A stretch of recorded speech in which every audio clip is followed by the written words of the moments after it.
Okay, so I decided to make this video that just quickly shows my replacement from ASUS for my X79-Deluxe, which is actually the second consecutive RMA I've had to do with them. Okay, first thing I would like to note is that the box is torn. It came in a terrible condition actually, not a very nice one. Second thing I'd like to note is that you might not be able to see it on this camera. No, you can't. But the actual... oh, you can actually. Just there, you can see some of the perforations and the thing. It comes with all these little, like, marks and dents and that on it. And they're not in the places where the components are. Which then makes me question exactly how this got these marks. I mean, in order to get these marks, you'd have to have applied pressure on the board. But, you know, the marks are all over the place. And they're little, like, pin-like marks and stuff. They're not like the edges of the components.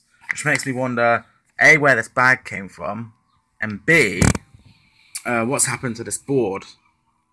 Now, I know that, you know, they say, oh, they test it and everything, and they make sure that it's all brought back properly and that, but, I mean, this is the second time in a row now that an RMA item has come back looking very tatty, and not really all that pleasant to look at. Not only that, but the reason why I sent this board back, which was for the CPU opt fan, which is up here, I've actually checked its pins, and can you? No, you can't. It won't focus. But right here, it looks like one of the pins is still bent, which means that I'm not very optimistic about this actually working. Which then I take back the idea that ASUS actually checks that their boards actually work fully. Because if one of the pins is still bent and looks exactly the same as what I had on my RMA board, then, you know, you can pretty much guess it's not going to work. Anyway, yes, so that's my second unimpressed video about ASUS RMAs. To put it in comparison, I actually had 3 RMAs. If you watch my RMA video, I've had a Noctua, well, the Noctua RMA actually went back to the retailer, but the Corsair RMA for my Corsair 750D, that one, did go back to Corsair. And it's one thing that I'd like to praise Corsair on, is their RMAs. Their RMAs are great. And not only that, but this case is extremely modular. This is another thing to note about the 750D. So if something's wrong with the case, the only time that you'll have to send this case back is if the front actually breaks, this skirting here, or something on the actual steel structure breaks. Other than that, everything on this case is actually modular, and Corsair can actually replace every part of it without you having to send the case back to them. Not only that, but they can get it to you on express delivery as well. So they'll get it to you the next day and all that, which is absolutely great. You know, I'm quite impressed with Corsair's customer service and their RMAs. I mean, ASUS customer service is okay. I couldn't phone them up. I was told to phone them up. I couldn't phone them up because their motherboard sector is completely web-based only. You can't talk to anyone about it. So I emailed them and they said, oh, we'll get back to you in 48 hours. Corsair did actually get back to me in 48 hours, but ASUS actually got back to me in about 12 hours, which is quite good, you know. So they have a good response time normally, but I mean, they've got back saying, oh, I'm not sure if I can get you because I had to go back to them because I actually accidentally left my I/O shield in the box.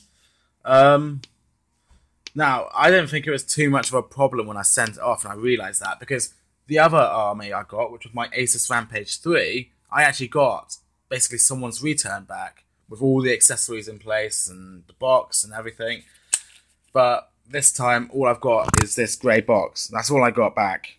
I didn't even get my original box back. I'm not sure why I didn't get my original box back. I'm not sure exactly the process behind ASUS RMAs.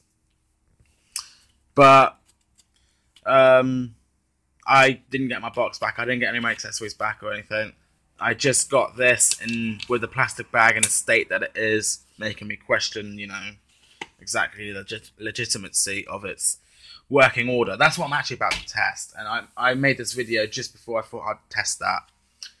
So yeah, I mean, I had to get back to ASUS, sorry, about losing my IO shield, leaving it in the box. And they turned around and said that even though I've done that, even though it's a mistake, and I did pay £287 for this board, they're not sure if they can actually get me a new IO shield, which, you know, from the actual maker, sounds a bit bad. I mean, he did it in a friendly tone and that, but at the same time, it's kind of bad that they're not sure if they can give you a little bit of a spare, despite the fact that you've done a full RMA and you've just forgotten a piece, you know. And you've just spent 200. It's not like I bought this board for 50 quid. You know, this is a £287 board. This is the X79-Deluxe. You know, this is only just below the ASUS Rampage 4 Extreme, which, of course, if you've seen some of my other videos, I have also got. But I actually found out, the reason why I'm not using that, as I found out last night, is that it's got less features. If I want to get the same features on this board as on a ROG board, I've actually got to go to the ASUS Rampage 4 Extreme Black Edition, which is going on £400, which I can't be bothered to do at the end of the day. And I'm not going to use most of the features on that board, so I am definitely sticking with this one. This board is much better, provided that I can get a decent RMA, that is. Anyway, so yes, I mean, even though ASUS customer service is, you know, quite good in response time, their entire supply chain is kind of unhelpful, to be honest with you. And they got some serious problem in their supply chain. If they can't get a spare IO shield for someone who accidentally left it in their RMA, then they have got a serious problem in their supply chain, and something that needs fixing. Because, I mean, I would assume that Corsair, if I accidentally did something like that, Corsair could probably replace my IO shield immediately. Well, something similar to an IO shield immediately. That's the sense that I got from Corsair customer service, is that their supply chain, their replacement chain, their spares chain is tip-top. That if I was to have a piece broken, or if I was to forget a piece or something, they could replace it for me instantly, without question. But ASUS has turned around and questioned whether or not they can actually replace my IO shield. So, yeah, I mean, even though they got good response time, I'm still not, you know, I'm still a bit iffy about ASUS RMAing.